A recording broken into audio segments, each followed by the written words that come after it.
নমস্কার বন্ধুরা, এডি স্টোরি চ্যানেলে আরও একটা নতুন ভিডিওতে আপনাদের সবাইকে স্বাগত জানাই। আমার আজকের রেসিপি মাছের মাথা দিয়ে লাউয়ের তরকারি। অতি পরিচিত আর পুরনো একটা রান্না, সবার বাড়িতেই প্রায় হয়ে থাকে। আমাদের বাড়িতে কীরকমভাবে তৈরি করি আমরা, পুরো ভিডিওটা দেখতে থাকুন, আশা করি ভালো লাগবে। মাছের মাথা দিয়ে লাউয়ের এই রেসিপিটা তৈরি করার জন্য প্রথমেই আমি লাউটাকে কেটে নিয়েছি একদম ছোট ছোট করে কুচি। এরপরে আলুটাও কেটে নিয়েছি ঠিক আলু ভাজার মতন করে।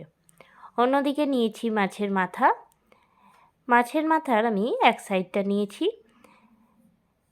যে কোনো মাছের মাথা দিয়েই কিন্তু লাউয়ের এই রেসিপিটা অবশ্যই করতে পারেন, কাতলা মাছের মাথা হোক কিংবা রুই মাছের মাথা।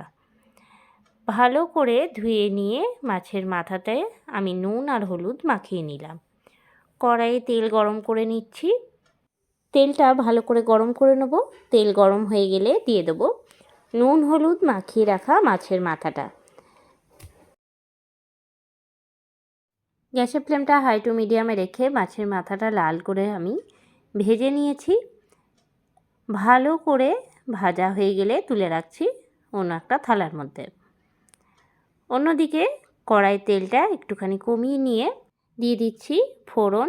ফোড়নে দিলাম হাফ চামচ গোটা জিরে, একটা শুকনো লঙ্কা, আর দিয়ে দিচ্ছি কুচি করে রাখা পেঁয়াজ। পেঁয়াজটা আমি এখানে একটা বড় সাইজে নিয়েছি, আর পেঁয়াজটা একদম মিহি করে কুচিয়ে নিয়েছি। পেঁয়াজটা দিয়ে নিয়ে ভালো করে নাড়াচাড়া দিয়ে ভেজে নেব। পেঁয়াজটা ভাজতে ভাজতে এর মধ্যে দিয়ে দিলাম আমি হাফ চামচের মতন লবণ। লবণটা পেঁয়াজের মধ্যে দিয়ে দিলে কিন্তু পেঁয়াজটা তাড়াতাড়ি ভাজাও হয়ে যায় আর খুব তাড়াতাড়ি নরমও হয়ে যাবে। ভালো করে নাড়িয়ে নেব লবণটা দেওয়ার পর।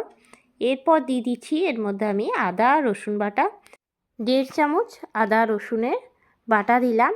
দিয়ে নিয়ে ভালো করে পেঁয়াজের সাথে নাড়াচাড়া দিয়ে নিচ্ছি। বেশ কিছুক্ষণ নাড়াচাড়া দিয়ে কিন্তু কষিয়ে নিতে হবে। কিছুক্ষণ কষিয়ে নেওয়া হয়ে গেলে দিয়ে দিচ্ছি এর মধ্যে 2টো মিডিয়াম সাইজের টমেটো একদম কুচিয়ে নিয়ে। এই রকমভাবে যদি লাউয়ের তরকারিটা করা হয় তাহলে কিন্তু খেতে দারুণ লাগে। মাছের মাথা দিয়ে লাউয়ের তরকারি খুব ফেমাস একটা রান্না, বহু পুরনো একটা রান্না। গ্যাসের ফ্লেমটা লো টু মিডিয়ামে রেখে বেশ কিছুক্ষণ সমানে আমি নাড়িয়ে নিচ্ছি।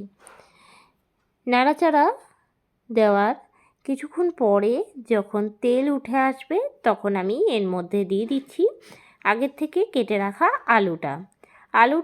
আলু ভাজার থেকে একটুখানি মোটা করে কেটেছি। আলুটা দেওয়ার পর এর মধ্যে আমি দিয়ে দিচ্ছি আন্দাজ মতন লবণ, আর দিয়ে দিচ্ছি হলুদের গুঁড়ো। হাফ চামচের থেকে একটুখানি বেশি হলুদের গুঁড়ো দিলাম। আর দিয়ে দেবো কাশ্মীরি লঙ্কার গুঁড়ো। আমি এখানে লঙ্কার গুঁড়ো দিলাম হাফ চামচ। সব কিছু দিয়ে ভালো করে আমি নাড়িয়ে নিচ্ছি। আমি এখানে আলুটা কিন্তু আলাদা করে আর ভাজিনি। আপনারা চাইলে আলুটা আলাদা করে ভেজে তুলে রাখতে পারেন, তবে আলুটা এই রকমভাবে কষিয়ে নিলেও কিন্তু ভালো হবে। কিছুক্ষণ আলুটা মশলার সাথে কষানো হয়ে গেলে দিয়ে দিচ্ছি কেটে রাখা লাউটা দিয়ে ভালো করে এবার নাড়িয়ে নিচ্ছি। লাউয়ের মধ্যে কিন্তু একটুও জল দেবো না, কেননা লাউ থেকে প্রচুর পরিমাণে জল বের হয় আর সেই জলেই কিন্তু আলু লাউ সেদ্ধ হয়ে যাবে। ভালো করে আমি কিছুক্ষণ নাড়িয়ে নিচ্ছি। 5 থেকে 7 মিনিটের মতন।